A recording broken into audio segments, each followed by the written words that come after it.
یہ ہے کہ کچھ لوگوں نے تو یہ سمجھا کہ سمندر کی ہر شے جو ہے نا حلال ہے، کوئی بھی ہو۔ تو پھر ان کے سامنے یہ سوال آیا کہ وہاں ایسی چیز بھی ہے جس کو خنزیر کہتے ہیں، خنزیر البحر، کتا بھی ہے کلب البحر۔ تو پھر وہ امام جو تھے نا مالک وغیرہ کچھ کانپ گئے کہ اگر ان کو خنزیر کہتے ہیں، پھر ڈر گئے کہ اب کیا کریں، ادھر کتا خنزیر رہا۔ تو زیادہ صحیح بات ہے امام ابو حنیفہ رحمۃ اللہ علیہ کی نظر آتی ہے کہ صرف مچھلی حلال ہے سمندر کے جانوروں میں، اور نہیں، اور جانور نہیں کھانے چاہیے۔ اور خون وغیرہ کی کیا بات؟ نہیں، اگر یہ مچھلیاں ہیں تو پھر تو اقبال صاحب ٹھیک ہے، یہ تو ماہر بتائیں گے نا جو جانتے ہیں کہ حیات الحیوان ہے ضمیری کی، کئی لوگوں نے لکھا۔ اب جھینگے کو بھی کچھ مچھلی کہتے ہیں، مگر تقی عثمانی صاحب نے کئی لوگوں کی تحقیق بتائی کہ نہیں، کوئی اور ہی جانور ہے، یہ مچھلی وغیرہ نہیں ہے، اس کو نہیں کھانا چاہیے۔ تو یہ فیصلہ تو کریں گے نا جو پکڑتے ہیں، ہمارے فیاض صاحب کی طرح جو بیچتے ہیں کہ یہ جھینگا مچھلی ہے یا نہیں۔ مچھلی ہوگا تو حلال ہی ہے، نہیں مچھلی بچنا چاہیے۔ اب مار ماہی بھی جس کو کہتے ہیں مار ماہی، مڑی فارسی میں تو مار ماہی ہے نا، سانپ ہے تو مچھلی سانپ کی طرح ہی، اس کا بھی جھگڑا ہی، تو بچنا ہی چاہیے نا مشکوک چیزوں سے۔ جیسے بتایا گیا کہ عقل مندی یہ ہے کہ جن چیزوں میں شبہ ہو جائے ان سے پرہیز ہی کر۔ اللہ خوش رکھے۔ میں ذرا جلدی آ جایا کر رہے ہیں، پروگرام شروع ہوتے ہی اس طرح جو آہستہ آہستہ آپ اکٹھے ہوتے ہیں، یہ بھی نامناسب بات۔ الحمدللہ رب العالمین والصلاۃ والسلام علی رسول الکریم سیدنا محمد وآلہ واصحابہ اجمعین۔ اللہم وفقنا لما تحب و ترضى واجعل آخرتنا خیرا من الأولى۔ اللہم استعملنا بسنت نبیک وتوفنا علی ملتہ واعذنا من مضلات الفتن۔ اللہم اصلح کل فاسد من امور المسلمین، اللہم اشف کل مریض، اللہم رد کل غریب، اللہم انصر الاسلام والمسلمین واخذل الکفرۃ والمشرکین۔ وصلی اللہ تعالی علی خیر خلقہ سیدنا محمد وآلہ وصحبہ آمین۔ یا آپ بیٹھے رہے، پانی پیے نا سارے، کوئی اور بھی ساتھی اٹھ کھڑا ہو نا قاری صاحب کے۔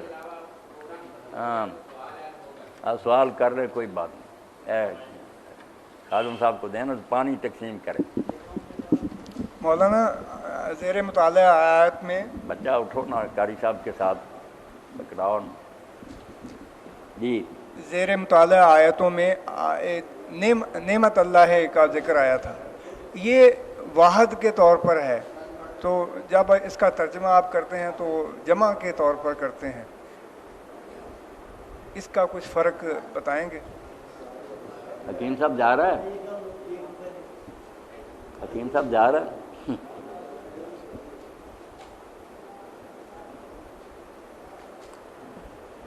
خادم صاحب کا سوال ہے کہ وہ آیت جو تھی پڑھی اس میں ہے وَإِن تَعُدُّوا نِعْمَتَ اللَّهِ، اگر تم اللہ کی نعمت کو شمار کرو تو لا تحصوها، تم اس کو گن نہیں سکتے۔ یہ کہتے ہیں نعمت واحد ہے، تو اس سے پھر آپ لوگ کہتے ہیں نعمتیں جمع مراد لیتے ہیں، تو اس کے لیے سمجھنا چاہیے کہ بعض ایسے اسم ہوتے ہیں جو جمع واحد دونوں کے لیے آتے ہیں، اس وقت ان کو نا اس میں جمع کہتے ہیں۔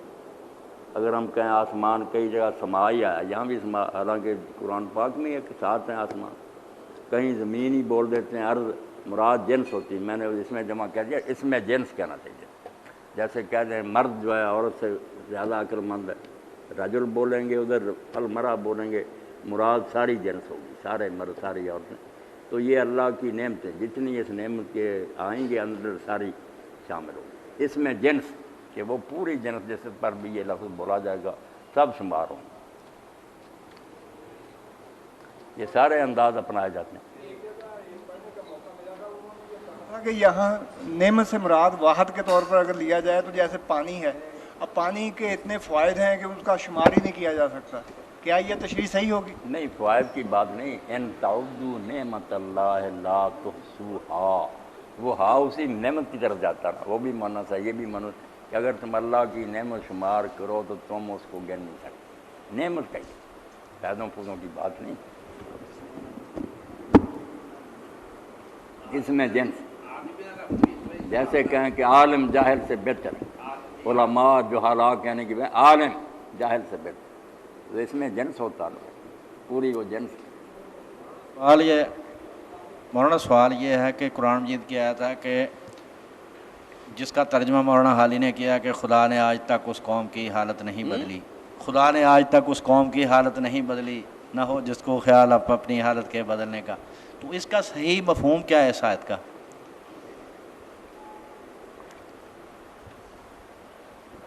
الحمدللہ۔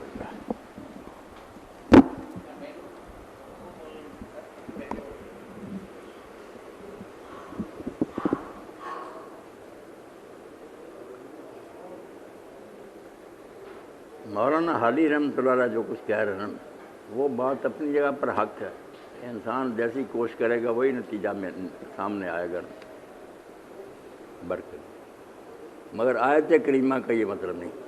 جو یہ ترجمہ کرتا اور غلط کرتا، آیت کا ترجمہ سن لے، بالکل نہیں یہ ترجمہ۔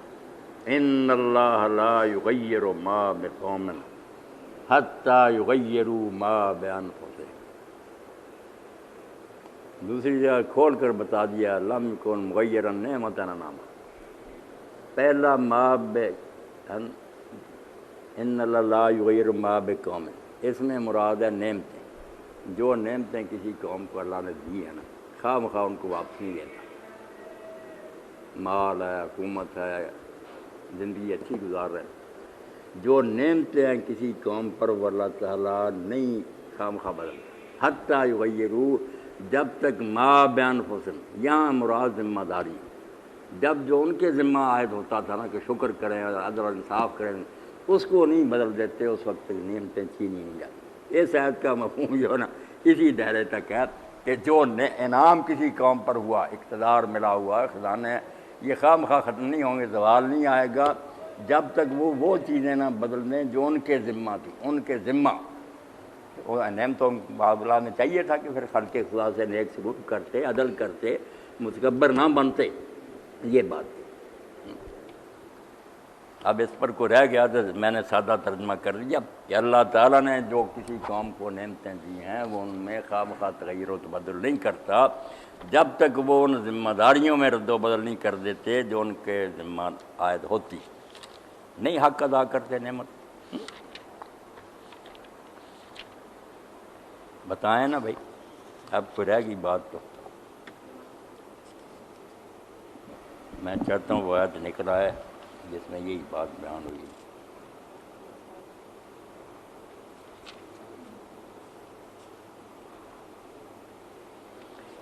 اللہ مولانا صاحب ایک سوال ہے، قرآن میں 2-3 الفاظ استعمال یہ ہوتے آیت ہیں، بھائی سن لو، 53 سورہ الانفال، ذالک، وہ فرعون اور اس کی قوم کا ذکر کیا کہ پکڑ لیا، ذالک بان اللہ لم یکن مغیرا نعمتا انعم علی قوم حتی یغیروا ما بانفسہم، کیونکہ اللہ کا طریقہ یہی ہے کہ جو انعام اس نے کسی قوم پر کیا ہوتا ہے اس کو تبدیل نہیں کرتا جب تک وہ ان چیزوں کو نہیں چھوڑ بیٹھتے جو ان کے ذمہ عائد ہوتی ہے۔